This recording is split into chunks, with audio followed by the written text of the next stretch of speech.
Bom dia, pessoal. Vamos começar? Só para organizar, então, a aula de hoje, a gente vai continuar, então, aplicando, né, o que nós vimos na aula passada sobre precessão ou mudança do pericentro, né, devido a perturbações numa órbita que originalmente era estável, né, explicitamente aplicada ao problema do periélio de Mercúrio, né.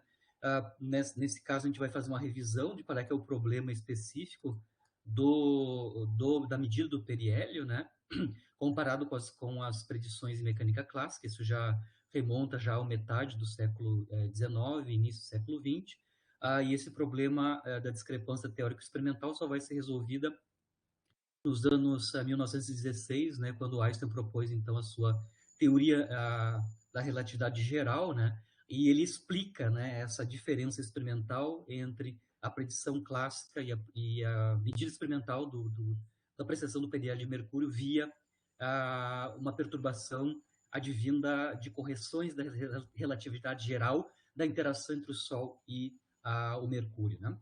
E depois a gente vai utilizar o que a gente já obteve na aula passada para o ângulo absidal, né, a partir da lei de força, tentar estimar, né, a contribuição da perturbação via relatividade geral na precisão do periélio, utilizando então as expressões do psi, né, o ângulo absidal que nós derivamos na aula passada. E só para encerrar a área, né, de forças centrais, principalmente gravitação, eu só queria retomar algo que a gente falou na aula passada ou retrasada, né, sobre o limite de Roche, né, eu só queria especificar um pouquinho mais como é que é obtido o limite de Roche, que é o limite de menor aproximação de um satélite tem de um planeta massa-fonte, né, a gente analisou isso quando a gente fez aquele modelo simplificado de criação de anéis, né, em torno de planetas. Tem uma distância de aproximação máxima que vai ocorrer com o planeta, de maneira que, se ele ultrapassar esse limite, né, para distâncias menores que o limite de Roche, as forças de maré vão fazer a fragmentação, né, do satélite. Tá? E depois a gente vai entrar na nova área, que é a área de sistema de partículas. Eu só vou iniciar hoje, né, definindo algumas quantidades associadas ao sistema de partículas, por exemplo, o centro de massa, e depois analisar como é que fica a conservação do momento linear do sistema a partir do conceito de centro de massa. Então, aqui eu vou começar a fazer uma revisão histórica primeiro sobre a precessão do periélio de Mercúrio, né? Isso está dentro do contexto, então, de que uma perturbação é capaz de fazer com que o pericentro se desloque angularmente a cada período de revolução. Claro, aqui a gente está especificando um tipo de interação que é gravitacional Mercúrio-Sol, né? Então, usando mecânica newtoniana, né, o Leverrier, né, um astrônomo francês, em 1845, também meados do século XIX, né, ele calculou a precessão teórica, né, a velocidade de precessão teórica de Mercúrio, com um erro de 16 segundos de arco, né? Isso, claro, nessa época, meados do século XIX, alguns dos planetas nem eram conhecidos, né? Até o próprio Leverrier vai ser um dos descobridores, né, do planeta Netuno, por exemplo, né? Mas ele fez uma primeira predição em 1845 de qual é que deveria ser a precessão do periélio de Mercúrio, né? Periélio é a distância de maior aproximação do Sol, né? Ele viu que tinha um erro de 16 arcos de segundo de arco, né? Comparado com o valor experimental da época, né? Depois ele vai retomar, bastante tempo depois, em 1869, né, mas já para o final do século XIX, ele vai incluir no seu cálculo, né, a influência do planeta Netuno, né, que foi predito inicialmente por ele e outro autor, né, e já introduzindo então o efeito de Mercúrio, né, lembrando que a perturbação clássica é a interação de Mercúrio com todos os outros planetas, né, do sistema solar, por exemplo, né, além da do Sol, que é a principal. Então, ele obteve, teoricamente, já incluído Netuno, a precessão de 527 segundo de arco, né, para a velocidade de precessão era 565 segundos de arco por século. Tá? Então, tem um déficit aí, no final do século XIX, de 38 segundos de arco, que não tinha explicação newtoniana ainda, né? Depois, no início do século XX, né, se observou uma precessão. Obviamente, ele está melhorando as técnicas experimentais, mas foi medida, então, a precessão de mercúrio com uma velocidade de precessão que é 575 segundos de arco por século, né? Tem uma diferença aí, dependendo da época em que é feita a medida experimental, mas 575 segundos de arco por século, no início do século XX. E a predição teórica, né, incluindo então o efeito gravitacional dos outros planetas, né, sobre a órbita de Mercúrio, era de 532 segundos de arco por século. Né? Então, no início do século XX, né, 1900, né, tinha uma discrepância entre teoria e experimento, que é a diferença dos 575 com o 532, que é o medido, né, de 43 segundos de arco por século, e essa diferença não tinha explicação teórica dentro do contexto de mecânica clássica, né, newtoniana, onde a precessão tem origem como uma perturbação, né, sobre a órbita original, quase circular ou elíptica, com excentricidade baixa, né, no caso de Mercúrio. Só para lembrar, o Mercúrio ele tem uma excentricidade que é 0,206, né, então é muito menor que 1, então está mais para perto de circular do que elíptica, né, certo? Bom, o Einstein, então, vai propor uma explicação para essa diferença entre teoria e experimento, né, a teoria clássica e o experimento, né, essa diferença de 43 segundos de arco por século. Isso vai ser feito em 1916, né, depois que em 15 ele propõe a relatividade geral.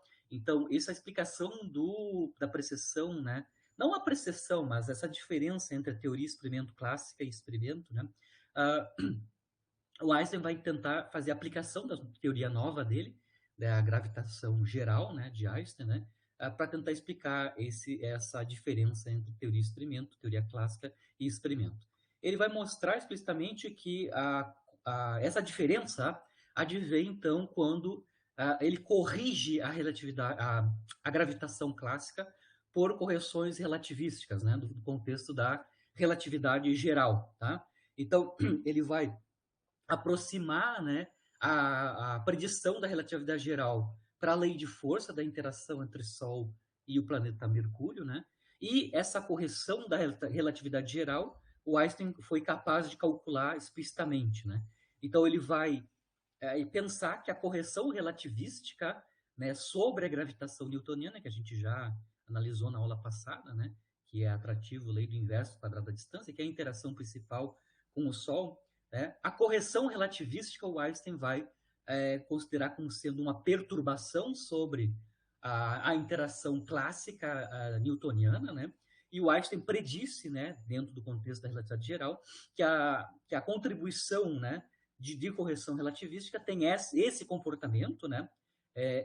Uma perturbação atrativa, cai com o inverso da potência quartica da distância radial do Sol até o Mercúrio, e a normalização dessa perturbação é dada por esse parâmetro gama, que, do ponto de vista do Einstein, ele consegue calcular dentro do contexto da relatividade geral. Lembrando que aqui em gravitação, né, a constante C aqui na interação clássica é a constante G e produto da massa do Sol com a massa do Mercúrio, né? Obviamente, o segundo termo, que é a correção relativística, é compensado como uma perturbação e significa que C sobre R ao quadrado é muito maior que gama sobre R na quarta, tá? Justamente esse segundo termo funcionar como uma perturbação associada à correção relativística da interação clássica Sol-Mercúrio, né? A normalização aqui dessa força de perturbação é explicitamente calculada pelo Einstein na relatividade geral, né? O parâmetro gama que está aqui em cima, que normaliza a perturbação, ela é proporcional ao momento angular ao quadrado do Mercúrio, né? Do sistema Sol-Mercúrio, a massa do Sol, e aqui embaixo a gente tem a massa de Mercúrio multiplicada por a velocidade da luz ao quadrado, né? Se a gente tem que a correção relativística é uma perturbação, a gente pode utilizar o cálculo do ângulo apsidal resultante de uma perturbação, como a gente fez na aula passada, né? Na aula passada a gente assumiu que eu tinha uma órbita circular estável com raio igual a R bar, que corresponderia ao mínimo, né, da energia potencial efetiva, né? E o resultado da perturbação a gente mostrou, né, explicitamente a eu vou ter, então, uma oscilação harmônica radial combinada com um movimento orbital. Quando eu coloco uma perturbação sobre uma órbita circular estável original, o que acontece? Ela vai se tornar com 2 pontos de retorno, né? E a gente é capaz de calcular, então, entre as ápices desses 2 pontos de retorno, os 2 pontos de retorno radial, a gente é capaz de calcular o ângulo apsidal, ou seja, o ângulo entre essas ápices, né? O ângulo entre os vetores de posição dos pontos de retorno, né? E em termos da lei de força e da derivada da lei de força, calculados ambos na órbita, no raio de órbita circular estável original, que é o R barra. A gente mostrou explicitamente que isso é π vezes o inverso da raiz quadrada dessa quantidade que está em colchete, que envolve a lei de força e a derivada da lei de força calculada em R barra. No nosso caso, a gente vai pensar, vai considerar a correção relativística da relatividade geral sobre a gravitação clássica como uma perturbação, e aí, claro, a gente vai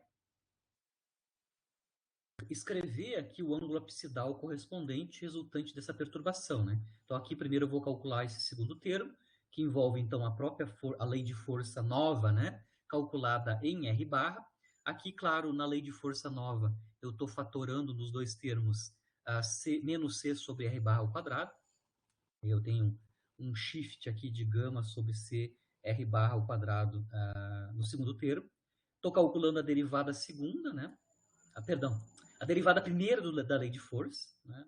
Derivada primeira desses dois termos, em R, né? Em distância radial. E feito o cálculo da derivada primeira, eu vou fazer então um produto R barra vezes a derivada primeira, calculada em R barra. Está aqui os dois termos, né? E aí, de novo, aqui eu vou fatorar 2C sobre R barra ao quadrado, né? Só para a gente depois fazer na razão cancelar, né? Cancelar C sobre R barra ao quadrado. E aí, substituímos aqui na expressão do ângulo apsidal, né? Explicitamente, né? Então, a gente consegue ver que na razão F' sobre F, a gente vai ter o cancelamento de C sobre R barra, e basicamente a gente vai ter a razão dos colchetes, né? Dos colchetes explicitamente.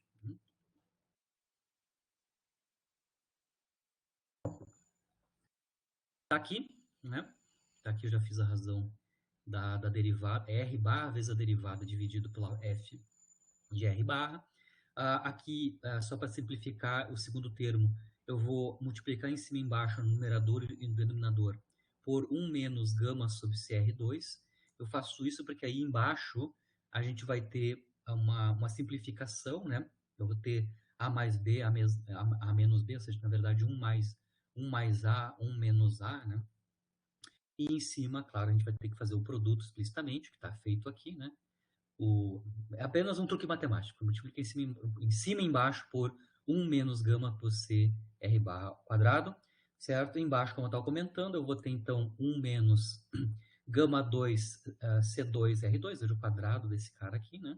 E em cima, claro, a gente tem o produto desses dois fatores, né? A diferença entre eles, além do sinal, é um fator 2 no primeiro colchete aqui, né? Mas basicamente é isso, né? A gente viu quando a gente faz esses produtos que, em alguns termos, a gente tem basicamente gama 2, C2R na quarta. Lembrando que a gente tem o segundo termo que envolve o parâmetro gama é uma perturbação. A gente acabou de mostrar que C sobre R ao quadrado, que é a contribuição clássica, né, é muito maior que gama sobre R na quarta, que é a contribuição vinda da correção relativística à interação clássica Terra-Sol, Mercúrio-Sol, né? Isso significa, desta condição aqui, que o segundo termo é uma perturbação, que esta quantidade aqui é muito menor que 1, né? Gama sobre CR ao quadrado é muito menor que 1, o quadrado disso é menor que 1 também, né? E aí, a gente pode, nessa expressão para o ângulo apsidal, a gente pode desconsiderar os termos em gama 2, C2R na quarta, que aparece tanto no numerador quanto no denominador, tá? Então, eu vou partir da expressão completa, né, para uma aproximação tomando este limite, né, que é esta quantidade aqui, que é o quadrado de gama sobre CR2, tendendo a zero, né, muito pequeno, né, e aí a gente tem o cálculo aproximado, né, do ângulo apsidal como sendo mais simplificado, né, a gente, claro, tem que somar esses dois termos aqui, né, basicamente a gente vai sobrar mais gama sobre CR2 barra ao quadrado, né? Gama sobre C, R barra ao quadrado, com uma aproximação para o ângulo abscidal. Os dois primeiros termos a gente soma, vai dar o resultado 1, né? E o sinal aqui vai nos dar menos 2 gama sobre C, R barra ao quadrado, certo? A princípio aqui é uma aproximação para o ângulo abscidal. Se eu ainda lembrar que gama sobre C, R barra quadrado ainda é muito menor que 1, ainda posso fazer expansão em série de Taylor dessa raiz quadrada, na verdade, o inverso da raiz quadrada de 1 menos 2 gama sobre CR2. Aqui eu estou colocando só os dois primeiros termos da série de Taylor, né, dessa função. 1 menos U, com U muito menor que 1 na potência menos 1 meio, isso é 1 mais U sobre 2.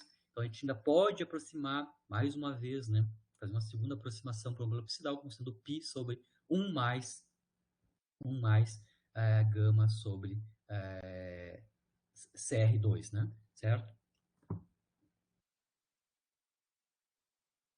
No limite de gama sobre CR barra quadrado é muito menor que 1. Mas, a princípio, a gente tem a expressão completa, eu só estou mostrando aqui a expressão mais simplificada, só para simplificar a nossa análise do cálculo numérico, né?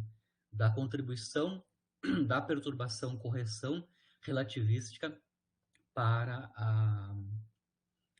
aquela diferença, né, entre a teoria clássica e o experimento, né? A gente consegue ver que se a gente desligar a perturbação, né, se a gente desligar a correção da relatividade geral para a gravitação, né, interação Sol-Mercúrio, a gente vai obter o ângulo abscidal usual, como a gente já obteve aulas atrás, né? A gente vai ter uma órbita elíptica onde as ábsides, né, fazem um ângulo de π entre si, né? A gente consegue mostrar que quando coloca a gama igual a zero, desliga a perturbação, o ângulo abscidal é o que a gente esperava com gravitação clássica, né? Ângulo abscidal exatamente igual a π, né? Ele se altera de π por um fator que depende daquele parâmetro gama que vem da correção einsteiniana para a relatividade clássica, né? Para gravitação clássica, né? E claro, quando a gente tem sem perturbação, a gente vai ter uma órbita fechada, que é elíptica, né? Com um ângulo abscidal conhecido, que é o π. Bom, agora com o ângulo abscidal calculado via perturbação, a gente consegue agora calcular qual é que é a contribuição para a velocidade de precessão de Mercúrio advinda dessa correção da interação gravitacional Mercúrio-Sol, advinda da relatividade geral, né? Claro, não é toda a precessão de Mercúrio, é só a contribuição que vem da perturbação advinda da correção relativística da interação gravitacional Sol-Mercúrio, né? Eu vou chamar essa velocidade de precessão dessa contribuição de ΔΦ, lembrando que velocidade de precessão é quanto é shiftado o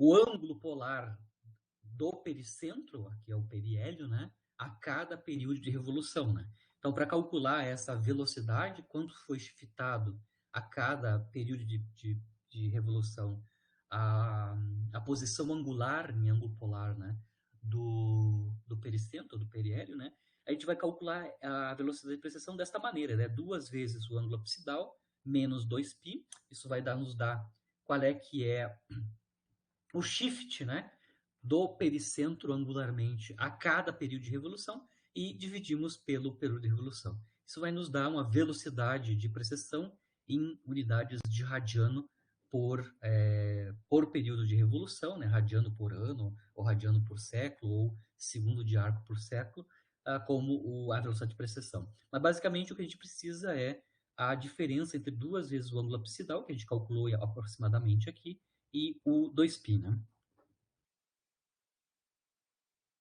No nosso caso, a gente consegue, vou usar a expressão mais simplificada aqui, né? Só para a gente não estar levando todos os termos, eu vou usar essa expressão aqui, que é mais simples, né? Para calcular a diferença do 2 vezes o ângulo abscidal menos 2π, né? Isso vai dar explicitamente, usando essa expressão aproximada, isso vai dar da ordem, né? Uma velocidade de precessão que é velocidade de precessão devido à correção relativística, né? Isso é 2π gama CR barra ao quadrado, dividido pelo período de revolução orbital de Mercúrio. Essa aqui é a contribuição para a velocidade de precessão de Mercúrio, advinda da correção relativística. Claro que tem a outra parte, que é algo que a gente conhece, que é a correção clássica, né? Perturbação clássica, que já é conhecida desde o século XIX, né? Aqui, então, a gente vai escrever explicitamente essa velocidade de precessão, né, em termos do parâmetro gama sobre CR barra ao quadrado. Né? Aqui, então, eu vou calcular explicitamente, lembrando que o gama é predito pelo Einstein, né? Fator gama é 3G, massa do Sol, L ao quadrado, dividido por mc ao quadrado, né, onde m é a massa do Mercúrio, velocidade da luz ao quadrado. Aqui explicitamente, estou colocando, tá? Estou escrevendo quem é a constante C na gravitação, né? Cancelamos e a gente consegue ver que o parâmetro gama sobre CR barra ao quadrado é proporcional ao momento angular ao quadrado e inversamente proporcional ao massa de Mercúrio, né? C multiplicado por C ao quadrado. E aqui a gente tem o raio de órbita. Eu estou assumindo circular, eu até estava comentando, o epsilon, né? A excentricidade para Mercúrio é 0,2, né? 0,206, que é uma excentricidade baixa, então a gente pode pensar como a órbita de Mercúrio aproximadamente circular com um raio R bar. Na verdade é elíptica, mas a gente pode calcular um raio médio, né, circular, usando os semi-eixos da elipse A e B. Né? Então aqui eu estou só fazendo essa aproximação, onde eu posso pensar com um raio médio de órbita circular de Mercúrio do ponto de vista de cálculo numérico. Né? Bom, aqui a gente precisaria calcular quanto é que é o L ao quadrado, né, o momento angular ao quadrado, para colocar aqui nessa informação. Para determinar o L ao quadrado, a gente vai usar o que a gente estudou na aula passada, retrasada, sobre as condições de estabilidade de órbita circular, né, para um raio de órbita original estável, que vai estar depois sujeito à perturbação, que é o R bar. Né? A gente mostrou que a primeira condição de estabilidade de órbita circular é que a lei de força calculada nesse raio de órbita circular tem que obedecer essa relação, né? F calculada no raio de órbita circular estável original é menos L ao quadrado sobre mr barra ao cubo, né? E no nosso caso, a lei de força antes da perturbação é a gravitação, né? Menos C sobre R barra ao quadrado. Com isso, a gente consegue mostrar que o momento angular, pela condição de estabilidade de órbita, primeira condição, né? O momento angular ao quadrado pode ser escrito em termos, né? Em termos da massa de Mercúrio, a constante C e o R bar. Substituindo, então, o quadrado do momento angular, a gente pode ainda escrever gama sobre CR barra ao quadrado em termos, basicamente, da distância do raio de órbita circular e de constantes. Né? A gente finalmente consegue mostrar que gama sobre CR barra ao quadrado é 3G, a massa solar, dividido por a velocidade da luz ao quadrado e o raio de órbita circular, né, médio, de Mercúrio. Né? Claro, eu já substituí o C de novo aqui, né, a C maiúsculo, né, uma constante que normaliza a gravitação, né, interação Sol-Mercúrio. Né?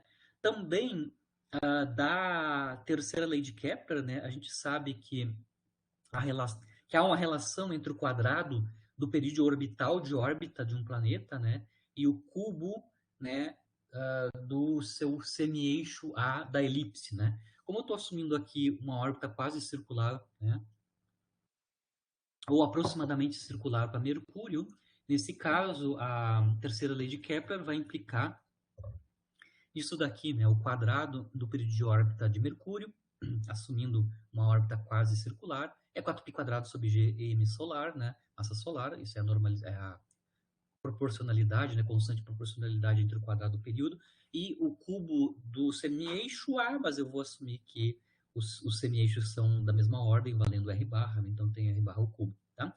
Isso nos ajuda a substituir G vezes a massa solar em termos do período de órbita e do raio de órbita circular de Mercúrio, ou circular médio de Mercúrio. Né? Então, posso ver daqui que G, massa solar, pode ser escrito como 4π ao quadrado, raio de órbita circular ao cubo, dividido pelo período de órbita ao quadrado. Né? E aí, a gente substitui essa informação aqui no cálculo do parâmetro gama sobre C R barra ao quadrado, e aí, finalmente, né, a gente consegue mostrar que a velocidade de precessão, na verdade, a contribuição da velocidade de precessão para a advinda da correção da velocidade geral é 2π, né? 2π gama CR barra ao quadrado, mas gama sobre CR barra ao quadrado, a gente consegue calcular explicitamente em termos só apenas, né, em termos do raio de órbita circular, aproximadamente circular, e do período de revolução de Mercúrio. Tá? Então, quando eu substituo essas informações aqui na quantidade gama sobre CR barra ao quadrado, a gente vai então ter para a velocidade de precessão, contribuição da relatividade geral, como sendo 24π ao cubo R barra ao quadrado, período de órbita ao quadrado C2, dividido pelo período de orbital de Mercúrio, certo? Então, vai ter que a gente fazer essa razão, a gente vai conseguir obter a contribuição para a velocidade de precessão de Mercúrio, advinda dessa perturbação, que tem origem em correções relativísticas da interação gravitacional Mercúrio-Sol, né? Só para lembrar, a gente conhece astronomicamente, né, qual é que é o período de revolução em unidades astronômicas para o período de órbita de Mercúrio, né, que eu estou chamando de T0 aqui em cima, né?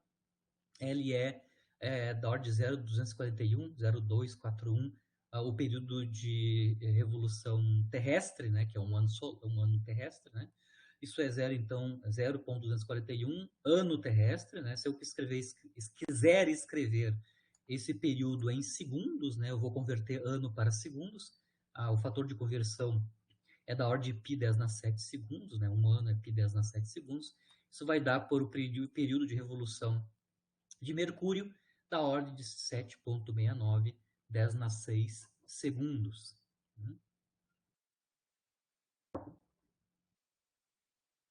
O que eu quero fazer é calcular explicitamente, numericamente, né, quanto vale essa contribuição para a precessão do período de Mercúrio advindo dessa correção relativística. Né? Para o raio médio orbital, vou fazer cálculo numérico agora, né? Vou calcular essas quantidades aqui. Né? O raio médio orbital de Mercúrio é conhecido, né? Vou considerar que o R barra é 5,79, 10 na 10 metros, né? Então, eu tenho tanto o período quanto o raio médio em unidades do SI. Então, a gente pode calcular agora explicitamente a velocidade de precessão, contribuição relativística, né? Então, aqui eu tenho 24π ao cubo, o raio médio ao quadrado, né? 5,79, 10 na 10 metros, dividido por o período em segundos, né? Período de revolução do Mercúrio em segundos, 469, 10 na 6 segundos ao quadrado, velocidade da luz ao quadrado, né? 13, 10 na 8 metros por segundo ao quadrado. Isso vai dar, claro, tá tudo em SI, vai sair um ângulo, né? Um ângulo em radianos, né? Isso dá 468, 10 na menos 7 radianos, dividido pelo período de revolução de Mercúrio. A esta razão vai dar uma velocidade de precessão em unidades de radiano por período de revolução. Como a gente já sabe, acabou de mostrar, né, em termos de anos terrestres, né, em unidades astronômicas, né, o período de revolução de Mercúrio é 0,241 anos terrestres. Né? E aí, finalmente, eu tenho uma aproximação. Lembra que é uma aproximação isso, né? Essa expressão aqui para o shift angular foi obtido usando uma expressão aproximada para o ângulo absidal, claro. Tem que ficar claro que a gente está aqui fazendo aproximações, né? A gente poderia usar também o cálculo completo sem problemas, né? Mas, a princípio, a velocidade de precessão é dessa ordem, né? A correção vinda da relatividade geral é desta ordem, 468, 10 a menos 7 radianos, dividido por 0,241 anos terrestres, né? Claro, então, a velocidade de precessão está em radianos por ano, né? Essa não é a unidade experimental para medida de velocidade de precessão, né? A experimental é em segundo de arco por século. Então, a gente vai só fazer a conversão, né, de radiano por ano para segundos de arco por século, né? A gente vai fazer, então, conversão encadeada, né? Primeiro, vamos transformar o ângulo em radianos para segundo de arco, tá? Então, de radianos convertemos para graus, né? 2π radianos é 360 graus. E depois convertemos graus para segundos de arco, né? 1 grau, 3.600 segundos de arco. E aí a gente já converteu o radiano para segundo de arco. E ainda, finalmente, no denominador, a gente vai converter ano terrestre em século, né? Então, um ano terrestre é 10 na menos 2 séculos, né? Século, né? E aí a gente, fazendo o produto aqui da parte numérica, né? A gente vai ter, como resultado da conversão encadeada, a velocidade de precessão de Mercúrio, contribuição apenas da correção relativística, em unidades de segundo de arco por século, isso vai dar 40, né, da ordem, né, aproximadamente 40 segundos de arco por século, que é justamente a ordem de grandeza, na verdade, bem muito próximo, né, do que se esperava quando Einstein propôs essa correção relativística, né, da diferença entre o resultado clássico, né, usando gravitação clássica newtoniana, que daria 575, né, a conta clássica, com o 572 arcos segundo por século, que era a medida experimental, dando uma diferença de 43 segundos de arco por século. Esses 43 segundos de arco de segundo de arco por século, o Einstein prediz, né, que ela advém de correções relativísticas à interação gravitacional, considerando essa correção relativística como uma perturbação adicional, né, sobre a interação principal, né, de Mercúrio com o Sol via gravitação clássica, né, e a ordem de grandeza é justamente 40, né? Claro, lembrando que 40 segundos de arco por século foi obtido por aquela expressão aproximada, né? A gente fez uma série de aproximações. A gente pode, claro, utilizar a expressão completa sem aproximações, né? Para o ângulo absidal, né? Que foi essa expressão original aqui, né? Então, numericamente é mais demandante, né? Mas na nossa aproximação fica claro de calcular. Claro que depois tem uma série de outras aproximações que foi reescrever, né, as constantes que aparecem na velocidade de precessão, usando outras condições, né, tentando escrever ela em termos das propriedades astronômicas, né, de órbita do Mercúrio, tanto na sua período de revolução quanto no seu raio médio orbital, né? Uma série de aproximações, mas a ordem de grandeza é correta, né? 40 segundos de arco por século, e que dá, então, a explicação teórica de por que dá essa diferença experimental com o cálculo clássico, né? Isso encerra, então, a questão da perturbação, que a gente viu na aula passada, né? A mudança do pericentro devido à perturbação sobre uma órbita estável original. Para encerrar essa questão de forças centrais e também a questão de aplicações astronômicas, né? Eu já comentei isso na aula passada, a gente já utilizou na aula passada, na aula retrasada, na verdade, né? A gente comentou sobre o limite de Roche quando a gente estava analisando o modelo simplificado para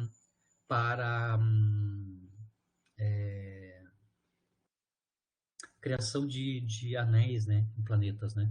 A gente mostrou que o aparecimento de anéis, na verdade, se dá pela fragmentação, né, de um satélite natural, né? Até a gente determinou quanto é que é o tamanho máximo que o satélite tinha que ter para que todos os seus fragmentos orbitassem com órbitas fechadas em torno do planeta. E uma das condições para aquela fragmentação é que o satélite chegou, né, chegou na distância associada ao limite de Roche. Então, o que é o limite de Roche? Claro, o limite de Roche ele é calculado a partir, né, predito a partir da força de maré sobre o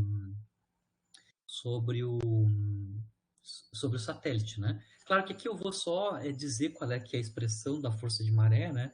Quando a gente for analisar o sistema de referência não inercial, né, a gente vai tentar derivar explicitamente a expressão da força de maré. Mas aqui eu só queria falar um pouquinho mais, né, quantitativamente sobre o limite de Roche, que é super importante do ponto de vista astronômico, né?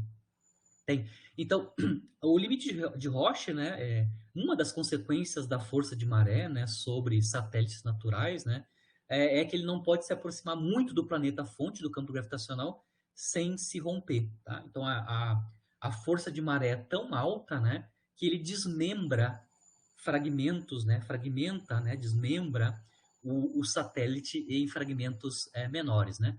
Claro que a gente já conhece esse tipo de efeito, né, do ponto de vista das marés oceânicas, né, aqui na Terra, né? Existe, né, o efeito de maré oceânica, ela vem, então, justamente das forças de maré, tanto solares quanto lunares, né? A solar tem contribuição maior, mas a gente vê aqui na Terra os efeitos, né, gravitacionais do efeito de maré do ponto de vista de, né, subida, né, do nível do mar. Mas isso não necessariamente só é aplicado a superfícies líquidas, né? Se a força de maré é suficientemente grande, Se você tem um objeto astrofísico que é fluido, né, que não é extremamente rígido, né, se ele é fluido, a força de maré também vai atuar nesse fluido, né? Basicamente cisalhando, né, fazendo um cisalhamento dos elementos da superfície. Isso causa fragmentação num certo limite quando a força de maré é muito alta, né? Então, o limite de Roche é a distância mínima, né, do centro do planeta fonte, né, do campo gravitacional, que um satélite natural, né, fluido, né, pode chegar sem se tornar instável frente ao rompimento via força de maré. Tá? Onde é que foi derivado explicitamente na primeira vez o limite de Roche, né? Qual é, que é a distância mínima, né? Para que não haja rompimento via força de maré, né? Isso foi devido a isso, meados do século XIX, 1847, né? Eduardo Roche, né, que é um físico francês, por isso que é o limite de Roche, né? Ele demonstrou que para um satélite fluido, né, mantido apenas pela sua autogravidade, né, com densidade de massa média ρm, né, ρm minúsculo, né, orbitando em torno de um planeta de densidade média ρm maiúsculo, né, e esse planeta com raio RP, né, raio do planeta, fonte, né, a distância mínima de estabilidade é dado por essa distância d minúsculo, que é o limite de Roche, né, que numericamente é 2,44, isso é a predição do Roche em 1847, né, basicamente é 2,44, ou seja, uma constante física, uma constante, né, de proporcionalidade.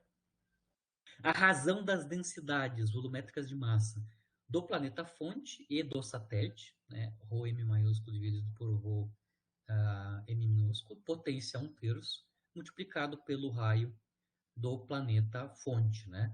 Então, basicamente é proporcional, o limite de Roche é proporcional ao raio do planeta fonte. Essa proporcionalidade basicamente advém da razão, né, das densidades do planeta e do satélite natural dele, na potência 1/3.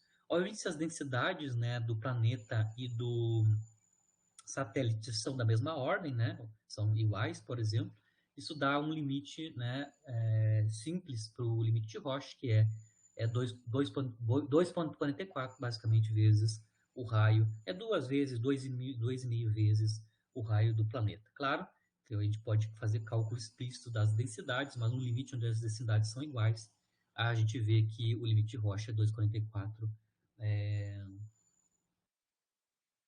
vezes o raio do planeta fonte do campo gravitacional. Isso é meados do século XIX, claro, pode ser feito refinamentos sobre a derivação original do Roche, né? Aqui eu vou mencionar uma do século passado, né? Uma predição, então, do 1974, né? Esses dois autores, o Agarwal e Oberbeck, né? Em 1974, eles fizeram a predição mais acurada, né? Do limite de Roche, né? Então, eles mostraram, né? Demonstraram num artigo que de 74, né? Em que eles mostraram que para um satélite esferoidal, né, rochoso ou gelado, né, mas com um diâmetro maior que 40 quilômetros, o limite de Roche, né, tem essa expressão. Na verdade, é basicamente a mesma expressão analítica original do Roche, só que a constante de proporcionalidade que está aqui é diferente, né? Ao invés de ser 2,44, é 1,38. Então, essa é a expressão mais atualizada, né, do limite de Roche, sem estar analisando satélites esferoidais rochosos ou gelados com um diâmetro maior que 40 quilômetros, né? Basicamente é essa expressão que os astrônomos, astrofísicos utilizam para determinar o limite de Roche atualmente, né? Devido a Agarwal e Oberbeck. Mas a dependência nas densidades continua exatamente a mesma, né? É a razão das densidades da potência 1/3 multiplicada pelo raio do planeta fonte, a menos de um fator numérico que vem aqui na frente, né?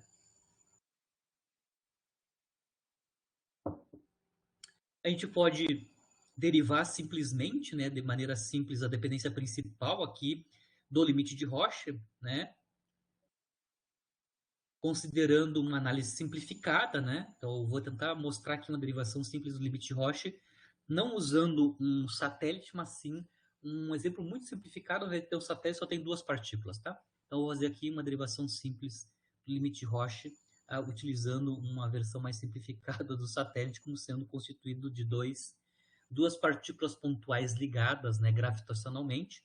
Então, aqui basicamente eu tenho duas massas iguais, né, mzinho pequeno, elas estão, a interação delas é gravitacional, né? A distância entre elas é dr, tá? Então, eu tenho duas massas iguais, pontuais, distantes entre si, dr, né? Então, elas estão presas gravitacionalmente, a princípio, né? Interagindo gravitacionalmente, e essas duas massas aqui iguais, que estão, né, atraídas gravitacionalmente, elas vão interagir, né, com a força de maré, né, de um planeta próximo deles, então a distância d da massa mais próxima do planeta, né? E o planeta tem massa M maiúsculo e raio RP, tá? Então, bom, a força gravitacional entre as duas massinhas pontuais, onde a distância entre elas é dr, a gente consegue calcular da gravitação geral, né? Da gravitação geral newtoniana, clássica, né? A força gravitacional entre essas duas massinhas é G, produto dessas duas massinhas, né? E a distância entre elas, que é o dr, ao quadrado. Essa é a força gravitacional entre as duas massinhas que estão interagindo gravitacionalmente. A força de maré, né, sobre cada uma dessas massinhas é conhecida, tá? Então, a força de maré devido ao planeta, né, sobre cada uma das massas, né? Por exemplo, a massinha da esquerda, perdão, a massinha da direita, que está mais próxima do planeta, né? Cuja distância entre essa massinha da direita e o planeta é d, né? D é a distância entre a massa da direita e o centro do planeta, né?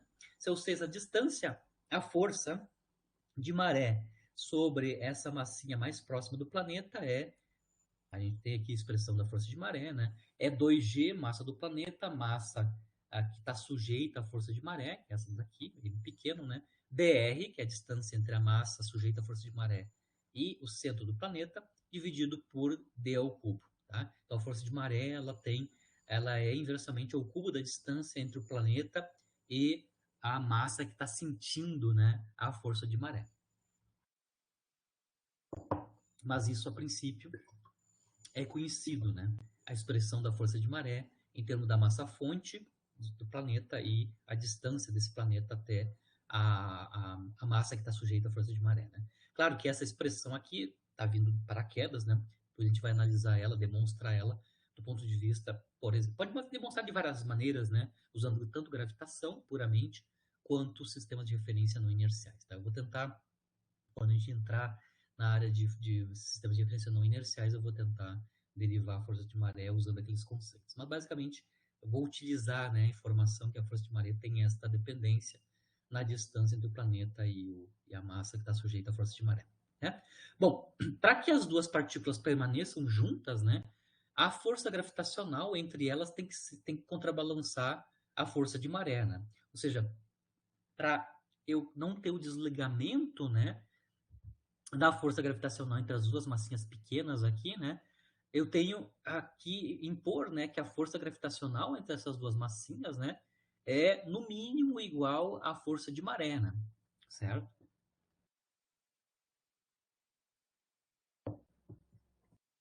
E essa relação, né, do limite, né, onde eu não vou desligar as massas que estavam interagindo gravitacionalmente originalmente, as duas massinhas, né? Esta condição aqui, né, é que vai nos dar o limite de Roche, né? Claro, nessa ultra simplificação de apenas duas massinhas representando o satélite, né? Então, aqui eu vou ter, para elas permanecer junto, no mínimo, né? No mínimo, a força gravitacional tem que ser igual à força de maré, né? Porque senão a força de maré sobre essa massinha da direita é maior que a força gravitacional dela, né? Da interação dela com a outra massa, né? E aí a gente vai ter o desligamento, né? O afastamento das duas massinhas originais, né? Bom, essa condição aqui que a força de maré tem que ser igual à força gravitacional sobre a massa da mais da direita, né? Aqui eu estou colocando a igualdade em termos das expressões tanto da força gravitacional quanto da força de maré, né? A gente vê aqui que a gente consegue dessa condição, né? A obter quanto é que vale D, né? A distância entre o planeta e a massinha que está sujeito à força de maré. Consegue mostrar, claro, que tem cancelamentos de massas, etc. Né? A gente consegue mostrar que a distância D é igual à potência 1/3 da razão 2 massa do planeta pela massa da massinha que está sujeita à força de maré, multiplicado por dr, que é a distância entre as duas massinhas que estavam originalmente interagindo gravitacionalmente, né? A gente pode escrever essas massas, né? A massa do planeta e a massa da partícula, né, que está sujeita à força de maré, em termos das densidades, né, volumétricas de massa. No caso do planeta é mais fácil, né? Eu vou assumir um planeta esférico, né, com um volume esférico conhecido, né? Então a densidade volumétrica de massa associada ao planeta é a massa do planeta dividido pelo volume do planeta.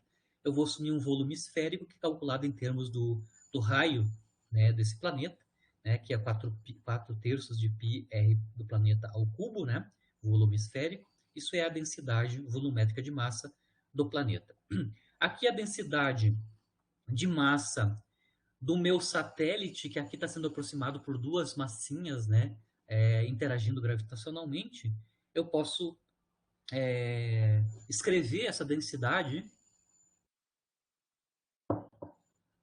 dessa minha oversimplificação do satélite como sendo duas vezes a massa, m, né, que é a massa total do meu satélite, né, duas massinhas dividido pelo volume ocupado pelas essas duas massinhas, né? Então eu vou dividir 2m por, claro, ultra simplificação, né? Eu vou considerar que o volume ocupado por cada duas massinhas é uma esferinha, né, de raio metade de dr. É uma aproximação para o volume ocupado pelas essas duas massinhas, se eu estou pensando que elas representam um satélite, né? Então é 2m dividido pelo volume esférico, onde o raio dessa esfera é dr sobre 2. Então aqui eu tenho 4/3 de π, dr sobre 2, que é o raio, né? É a metade da distância entre as duas massinhas, né? Potência cúbica, né? E aí, claro, eu consigo escrever tanto a massa do planeta quanto a massinha, uma das massinhas, em termos de densidades, né? Densidades do planeta e densidade, entre aspas, do satélite, representado por duas massinhas interagindo gravitacionalmente, né? Então, se eu substituir m maiúsculo e m minúsculo, né, em termos das densidades, né, colocando aqui de volta, eu vou então escrever explicitamente a distância d em termos das densidades, né, do planeta e do satélite, né, e, claro, do raio do planeta e a distância entre as duas massinhas, que é o dr, né? Claro que quando eu faço essa razão, né, e elevo a potência ao meio, a gente tem o cancelamento de dr, né? A distância entre as duas massinhas é cancelado e basicamente eu fico com essa dependência para d, né? 32, que é o valor numérico aqui do 2 dividido por 1 sobre 2 ao cubo, né? Vai dar 32, na potência 1/3. A razão das densidades, né? Densidade do planeta dividido pela densidade do satélite, que é representado pelas duas massinhas, né? Potência 1/3 multiplicado pelo raio do planeta. 32 não 1/3 é 17. Obviamente não é exatamente os valores numéricos tanto de 74, né? O 1,38 também não é o 244, mas é da ordem de grandeza, né? É da ordem da unidade, né? Que é o esperado, né? Para o limite de Roche. Então essa é a maneira mais simples de derivar, pelo menos a forma funcional nas densidades de massa, né? Do satélite e do planeta fonte gravitacional, né? Do campo gravitacional e do raio do planeta, né? Para o limite de Roche, né? Essa é a maneira mais simples, né? Onde a gente não usou, claro, o satélite como sendo esférico, a forma específica dele, né? Mas a dependência principal nas densidades sai dali, né? Certo? Sai especificamente da condição em que a força de maré está sendo contrabalançada, né? Pela força gravitacional de atração entre as duas massinhas. Né? E, claro, o valor numérico que está aqui na frente justamente vem dessas simplificações que a gente fez, mas felizmente é quase da mesma ordem, né? 3,17 é muito próximo do 2,44 original lá do Roche, né? Um pouquinho maior apenas, né? Eu vou só aplicar onde a gente vai utilizar a expressão, né, do limite de Roche, né? No caso de um satélite natural, a gente vai usar o caso terrestre para fazer esse exemplo, né? Aqui a gente quer calcular, então, qual é que é a menor distância, né, que a Lua, que é o satélite natural da Terra, né, pode se aproximar da Terra sem se romper devido a forças intensas de maré, né, lunares, né, na Lua.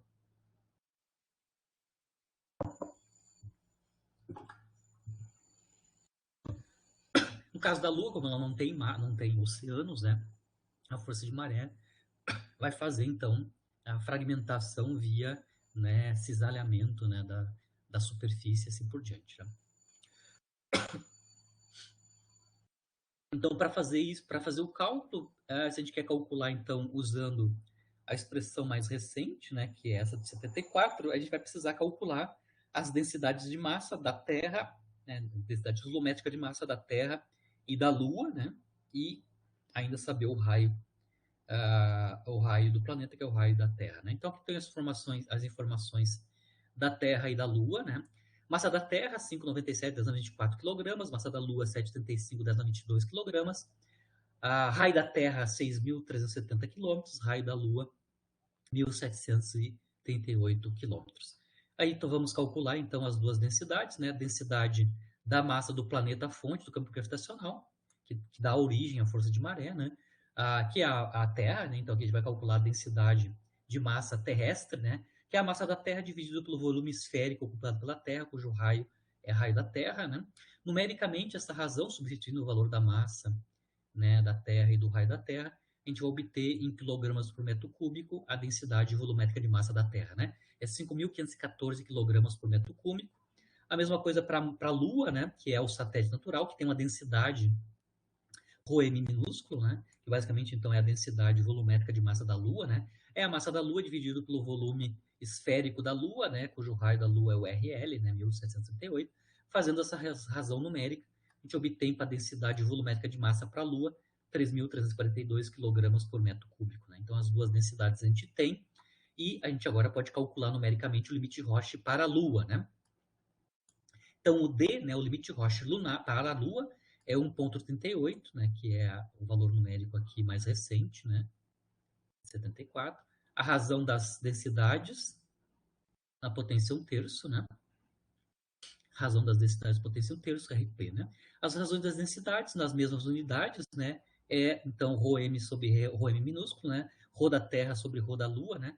5.514 dividido por 3.342, da potência 1,5, multiplicada pelo raio do planeta, que é o raio da Terra, né? 6.370 quilômetros, né?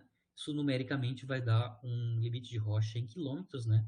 Isso vai dar da ordem de 7.527 quilômetros por limite Roche para a Lua, né? Essa é a distância de máxima aproximação da Lua da Terra, sem que ela se fragmente via força de maré muito intensa, né? Só para lembrar, a distância Terra-Lua atual é da ordem de 680 mil, né? 1.000 quilômetros. Ou seja, a distância Terra-Lua é muito, muito maior, na ordem de quase mais de 100 vezes, né? Mais de 100 vezes maior que o, que o limite de Roche para a Lua, né? Tá? Se a Lua se aproximar mais que essa da Terra, mais que essa distância, ela vai fragmentar, né? Porque a força de maré é tão intensa que fragmenta, né? Professor, Fala, eu tenho fragmenta. uma pergunta idiota para fazer, só que eu não sei se eu faço agora ou no final da aula. Pode ser, não pode ser. Pode ser agora? Então tá, Hum? olha só. Tendo em vista das forças que atuam sobre as duas partículas do satélite, né? Hum? Que seria uma força gravitacional e Hum? uma força centrífuga, né? Isso. Devido à sua rotação. Aonde que entra a força que é ortogonal a isso? Que vai fazer com que haja o espalhamento do- das partículas, no caso, né? Pensando só nessas duas inicialmente. Uhum. Da onde Ah, que tá. vem essa força? Em geral, quando você faz a derivação aqui da força de maré, que é essa expressão que eu coloquei, claro, eu joguei isso ela aqui, né? Em Uhum. geral, você faz o limite primeiro estático, né? Você tem interação satélite. Na verdade, a gente pode fazer a conta para a Terra mesmo, né? A maré vindo do Sol, né? A contribuição solar para as marés, né? Em geral, a gente primeiro faz a conta estática, né? Sem levar em consideração as rotações, né? Porque, na verdade, o que vai acontecer com o que que gera a maré, né? Na verdade, a gente vai selecionar, vou fazer só um gráfico aqui mais fácil, né? O que a gente vai selecionar é um elemento infinitesimal de massa, né? Por exemplo, da Terra, né? Na superfície da Terra. Esse elemento de massa, ele é atraído gravitacionalmente, né? Ah, pelo, pela própria massa gravitacional terrestre, né? Por exemplo, se está na superfície, a gente até sabe qual é que é a força gravitacional. Acho que a gente chama de autointeração, né? Autointeração Sim. gravitacional, né? Qual é que é a atração gravitacional dessa massinha na superfície da Terra devido à autointeração, ou seja, o resto da massa que está na volta dela e também leva em consideração qual é que é a força gravitacional desse elemento ou seja, qual é que é a força gravitacional sobre esse mesmo elemento de massa, por exemplo, devido ao Sol ou devido à Lua, né? E aí, claro, a gente consegue calcular qual é que é a força de maré a partir dessas duas contribuições, né? Da autointeração e também a interação com um ente astronômico que está fora Sim. da Terra, né? Mas, basicamente, na derivação que a gente faz, né? Tanto em gravitação quanto lá usando sistema de referência não inercial, né? Inicialmente, a gente faz a conta estática, né? Ou seja, sem levar em consideração a questão da rotação. Mas falasse bem, claro que por exemplo, a Terra tem o seu movimento de rotação, né? Além da questão da interação gravitacional, da autointeração. Não sei se te respondi, né? Mas, em geral, a É, gente faz a conta parcial, estática inicialmente. parcialmente sim, né? A questão é que vai ter que ter alguma força que ela não vai estar em cima desse eixo gerado pelas duas forças Ah, centrífugas sim, sim, sim. e gravitacional, porque É que, na senão não verdade, haveria espalhamento, né? até no caso estático, né? Uhum. Na verdade, a força de maré, ela depende, na verdade, né, da onde está localizado sobre a superfície, né, o elemento de massa, né? Eu Sim. coloquei aqui, no caso, Acho que eu entendi esse agora. meu exemplo ultra simplificado, eu estou assumindo que a distribuição de massa é coincidente com a Uhum. linha que passa pelo centro do planeta, mas na verdade isso não é verdade. No caso geral, né, cada elemento de massa sobre a superfície, por exemplo, terrestre, né, Uhum. vai sentir uma força gravitacional solar, por exemplo, né, distinta, né, Sim, devido justamente a essa diferença entre a distância desse elemento até ao Sol ou a Lua, por exemplo, né? sim, sim. Mesmo no caso estático, isso é verdade, isso está falando, né? Uhum. Aqui eu estou simplificando, claro, onde a minha distribuição de massa é exatamente coplanar, né? Coplanar com o Sim. centro do planeta, né? Mas, claro, tu pode calcular a força de maré explicitamente em termos da distância explícita, né? Do elemento de massa até o... Sim, a minha dúvida nem era exatamente referente à força de maré, mas Uhum. sim o que que vai fazer uma partícula se dirigir, vamos dizer, acima ou abaixo do desenho que está aí. Isso, é. Por exemplo, aqui está claro que a Uhum. força de maré é distinta, né, de um lado e do outro da Terra, por exemplo, né? Sim, sim, sim. Uhum. Certo? E claro, essa diferença vai vir justamente dessa distância entre o elemento de massa que a gente está calculando até a fonte gravitacional externa, né? Certo? Então Sim, eu só fiz aqui muito simplificadamente, só sim. nesse Uhum. caso exemplo, né? Mas o caso geral a gente pode calcular no caso estático, né? Considerando inclusive as diferentes distâncias entre os elementos de massa da superfície do satélite até a massa fonte, né? Se tu quer uma referência, pode usar o próprio livro do Merion, né? É que, na verdade, eu faço essa derivação em aula quando é lá a mecânica clássica Bacharel. para física básica, né? Isso. Para pesquisa básica, porque lá a gente teria mais créditos, né? A gravitação é uma outra área que está explícita lá Entendi. na ementa deles, né? E lá a gente consegue fazer essa derivação. Infelizmente eu não tenho, acho, essa nota de aula aqui, mas a minha de aula basicamente segue a derivação que está feita no livro do Merion, na parte de gravitação. Isso tem Uhum. PDF do Merion, né? Por exemplo. Tranquilo, eu vou procurar. Vou procurar. Isso, o livro do Merion é basicamente onde eu me baseio, minhas notas de aula são o Merion, né? Perfeito. Mas lá está derivado explicitamente, justamente isso que está falando, né? A questão de qual é que é a intensidade da força de maré, dependendo da distância entre o planeta, ou a massa fonte externa, e a que está aqui no cara que está sendo sujeito à força de maré, né? Essa dependência é explícita, né? Tá ok, obrigado, professor. Mesmo no caso estático, né? Mesmo no caso estático. Então, aqui estou falando só com a questão assim, bem simplificada, né? Bem simplificada, mas tu pode fazer a conta completa, né? Claro, lá eu pego a expressão completa e faço esse limite do coplanar, né? No coplanar, aí a dependência é bem simplificada, só cai com d ao cubo, né? A distância entre a massa-fonte mais próxima, né, do planeta aqui. Mas existe uma fórmula geral que é bem tranquilo de calcular, né? Certo? Certo, Carlos? Sim, professor. É. Entendi. Eu vou até fuçar nas minhas notas de aula, pode ser que eu tenha até isso aqui guardado, né? Mas como isso não entra na nossa área, nas nossas áreas aqui de estudo, eu não coloquei. Eu vou tentar derivar ela lá quando a gente for fazer sistema de referência não inerciais, né? Também pode ser derivado o limite de Roche lá também, né? Bom, aqui então encerramos a questão da força central e vamos tentar na nova área, que é a área de sistemas de partículas. Até agora a gente estava fazendo interação ou de partícula única ou de dois corpos, no caso forças centrais foi a interação de dois corpos, né? Aqui inicialmente então eu vou descrever um sistema de N partículas, né? Eu vou ver depois os dois casos separados, né? A distribuição de massa, ou seja, um sistema discreto de partículas ou um sistema contínuo, né, de partículas, né? Basicamente, toda a análise que a gente vai fazer aqui do ponto de vista da dinâmica vai envolver, primeiro, qual é que é o efeito das forças de interação dentro do sistema comparado com as forças externas sobre o sistema, né?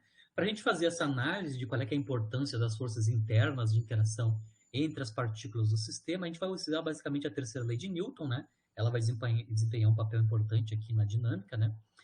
Sobre a lei de Newton da interação entre duas partículas dentro do sistema, né? Ou seja, como é que a gente está analisando as forças de interação interna, né? A gente tem duas considerações a fazer, né? No caso mais geral, né, a terceira lei de Newton diz que as forças, né, de interação entre duas partículas quaisquer do sistema, né, que eu estou chamando de alfaésima e betaésima partícula do sistema, né? Ou seja, duas partículas que estão dentro do sistema e o par ação e reação da interação mútua entre elas. A gente sabe que a terceira lei, né, na versão fraca, né, diz que a força de interação, né, do par ação e reação, a força sobre alfa devido a beta, basicamente é um vetor antissimétrico, né, da força sobre beta devido a alfa. Então, a terceira de Newton, versão fraca, diz que essas forças de interação têm mesma intensidade em módulo, né? E têm sentidos opostos, né? Sentidos opostos, caso mais geral. Mas a gente pode ainda forçar mais a barra, né? A gente pode pensar que em alguns casos, né, além de apenas ser antissimétricos os vetores força do par ação e reação, eles ainda estão sobre a mesma linha que conecta as duas partículas, que é esse caso que eu estou desenhando aqui, seria a versão forte da terceira lei, né? Ou seja, além de ser vetores antissimétricos, eles estão todos, né, eles estão sobre a linha que conecta a alfaésima e a betaésima partícula. Basicamente, esse é o tipo de interação central, né? Então, a gente pode analisar o caso mais geral, apenas usando a versão fraca da terceira lei, ou, no caso, se a gente tem força central, né? Se as forças de interação entre as partículas dentro do sistema for central, a gente tem uma particularidade mais forte, né? Sobre as forças de interação. Mas, basicamente, é isso aqui que a gente vai assumir sobre as forças internas, né? De interação entre as partículas dentro do sistema, né? Para caracterizar o sistema de partículas, uma quantidade básica que a gente vai utilizar é o centro de massa, né? Então, ao invés de usar a dinâmica para cada uma das N partículas, como ele pode ser um número muito grande, né? A gente caracteriza o sistema de partículas para o pelo centro de massa, né? Então, eu vou considerar aqui um sistema composto por N partículas, né?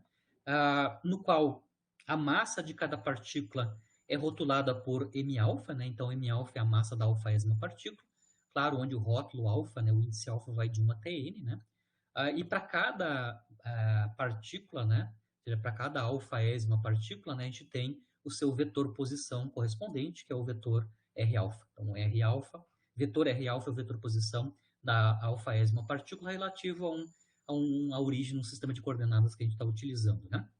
A massa total do sistema, claro, é o M maiúsculo, né? A soma de todas as massinhas, né? Então, é a soma sobre alfa dos N alfas, né? O vetor que caracteriza, então, a posição do centro de massa, né, que é o vetor R maiúsculo, né, é 1 sobre a massa total, a soma dos produtos M alfa, R alfa, né? Vocês conseguem ver aqui no caso discreto, né? Aqui eu estou usando a análise onde eu estou com o sistema discreto de partículas, né? O vetor posição do centro de massa nada mais é que a média ponderada, né? Média ponderada dos vetores posições das partículas individuais, onde os pesos nessa média aritmética é a razão, né? Da, da massa de cada partícula relativa à massa total do sistema. Então, no caso do sistema discreto, o vetor posição centro de massa nada mais é que a média ponderada dos vetores posições de cada uma das partículas individualmente, né? Quando a gente vai para um sistema contínuo, né, o somatório sobre alfa vai virar uma integração sobre o elemento infinitesimal de massa, e aí a minha expressão, né, para o vetor posição do centro de massa tem esta forma, de novo, 1 sobre a massa total, e o somatório M alfa e R alfa vai virar, né? Vai ter no limite de um número muito, no limite contínuo de partículas, né? Vai virar o somatório em alfa, vai virar uma integração dos elementos infinitesimais de massa, e a localização do elemento infinitesimal de massa é dada pelo vetor R. Então, Rzinho aqui é o vetor posição de um elemento infinitesimal de massa, e a gente vai integrar sobre todos os elementos infinitesimais de massa dele. Então, são as duas expressões para obter o vetor posição centro de massa, tanto no caso discreto de partículas, quanto no caso de sistema contínuo de partículas, né? Agora eu vou analisar o momento linear do sistema e ver em que condições ele é conservado, né? Então, se eu tenho um grupo de partículas, né, que constitui um sistema, tanto discreto quanto contínuo, né? A força resultante que atua sobre uma partícula do sistema, a gente pode separar a força resultante sobre a alfaésima partícula, que é uma das partículas do sistema. Eu vou separar a contribuição das forças externas das forças internas. Então, aqui eu tenho uma representação bem simples, né? Eu tenho meu sistema, aqui dentro do sistema eu tenho a alfaésima partícula, né?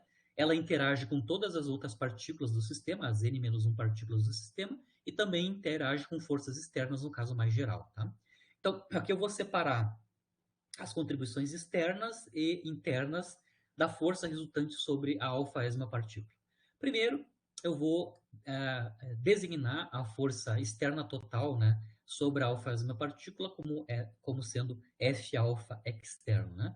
Então, a força externa total sobre a partícula alfa, ou de rótulo alfa, é denotado por esta quantidade aqui. E claro, a gente tem interação, né, além das forças externas, tem interação da partícula de rótulo alfa com todas as outras n-1 partículas do sistema, né? Eu vou chamar essa força total devido à interação da alfaésima partícula com todas as outras, né, restantes do sistema, como sendo F alfa, vetor força F alfa interna, né? Então, externas, internas. Como é que a gente calcula a força total interna da interação da alfaésima partícula com as outras, né? Eu vou somar sobre beta, né, os pares ação-reação das forças sobre alfa devido à betaésima partícula e somamos sobre todas os betas, né? Então, basicamente aqui eu estou somando todos os pares ação e reação da partícula alfa interagindo com a alfaésima partícula interagindo com todas as outras partículas do sistema, né? Isso que é uma soma sobre beta, né? Beta vai de 1 até n, claro, subtraído o rótulo alfa, né? Então, aqui eu só estou designando quem são as forças externas totais sobre a alfaésima partícula, e a força interna total sobre a alfaésima partícula, né?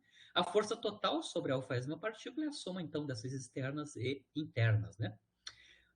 Se eu analisar a dinâmica para essa partícula que está dentro do sistema, a alfaésima partícula, né?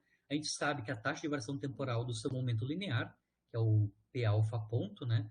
Que é a derivada temporal do momento linear da alfaésima partícula, né? É basicamente escrito em termos da aceleração da alfaésima partícula, né? A massa m alfa, r alfa, 2 pontos, né? Isso é igual à soma das forças interagindo sobre alfa, né? Lembrando que aqui a derivada segunda, como massa aqui é constante, a massa da alfaésima partícula é constante, massa vezes aceleração da alfésima partícula pode ser escrito como derivada segunda, né, do produto massa da alfésima partícula multiplicado pelo vetor posição da alfésima partícula, isso é igual à soma das forças, né, sobre a alfésima partícula. Essa é a dinâmica, a lei dinâmica para a alfésima partícula e sabendo as forças sobre ela. Se nós quisermos a dinâmica total do sistema, eu vou fazer soma sobre alfa de ambos os lados dessa equação, né? Então, do lado esquerdo, a gente vai ter a derivada segunda temporal do somatório alfa, m alfa, r alfa. E no lado direito, a gente vai ter o somatório sobre alfa, sobre as forças externas, sobre cada uma das partículas do sistema, e as forças internas, né, sobre cada uma das partículas do sistema. Então, à esquerda e à direita, a gente fez o somatório em alfa, né? Só cuidando que aqui o índice alfa, né, tem que ser diferente, aliás, o beta tem que ter índice diferente de alfa, porque a partícula alfa não interage com ela mesma, não tem autointeração aqui.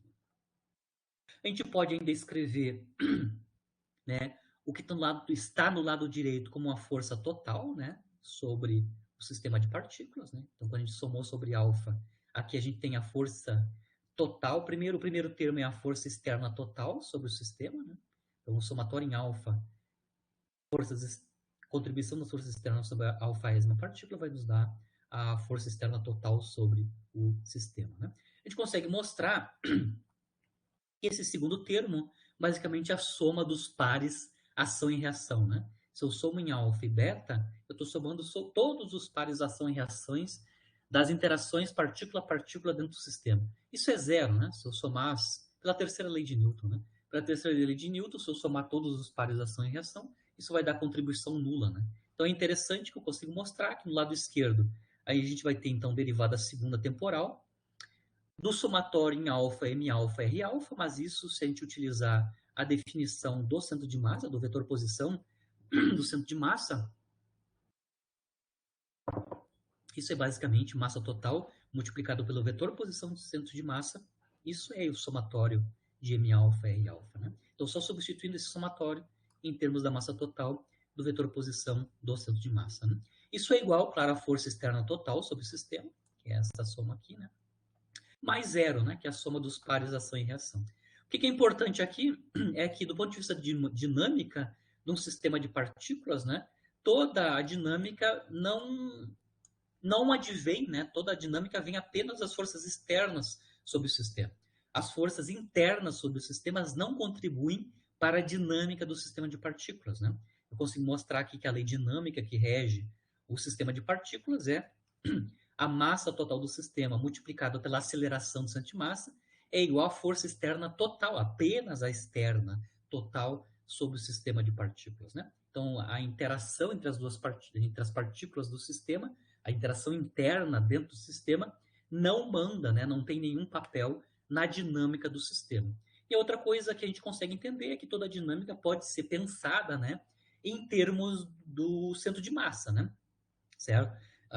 Porque do lado esquerdo aqui a gente tem basicamente a massa total multiplicada pela aceleração do centro de massa. Então, a dinâmica do sistema pode ser mapeada como sendo a dinâmica do centro de massa do sistema, né? E o momento linear pode ser escrito em termos do centro de massa também. Certo? Infelizmente, eu estou quase no finalzinho aqui, infelizmente eu tenho um compromisso agora às 10, eu vou ter que sair, né? Abruptamente, né? Mas eu vou retomar, então, no início da aula que vem, essa questão da dinâmica, né? A dinâmica de um sistema de partículas, basicamente pode ser pensada em termos da dinâmica do centro de massa, né? E apenas as forças externas sobre o sistema que importam, né? Do ponto de vista da dinâmica. Então, a gente pode, por exemplo, explicar o momento linear e a sua conservação no momento linear do sistema, justamente em termos do centro de massa, né? O que está acontecendo com o centro de massa do sistema, certo? Claro que eu tenho as conclusões, mas eu vou voltar a elas no início da aula que vem, na sexta-feira, tá? Então eu vou encerrar por aqui, infelizmente eu tenho que sair, fico à disposição de vocês, eu ainda tenho um tempinho, e aí a gente retorna na sexta-feira, né, vendo as consequências da lei dinâmica que a gente obteve para o sistema de partículas em termos do centro de massa, né? Onde só as forças externas é que vão dominar, né, vão dirigir a dinâmica do meu sistema de partículas, tanto no caso contínuo quanto no caso discreto. Certo, pessoal? Voltamos na sexta. Fico à disposição de vocês durante esse período para a gente discutir, se vocês quiserem. Tem alguma outra dúvida da aula de hoje. Certo? Tchau, tchau, abração.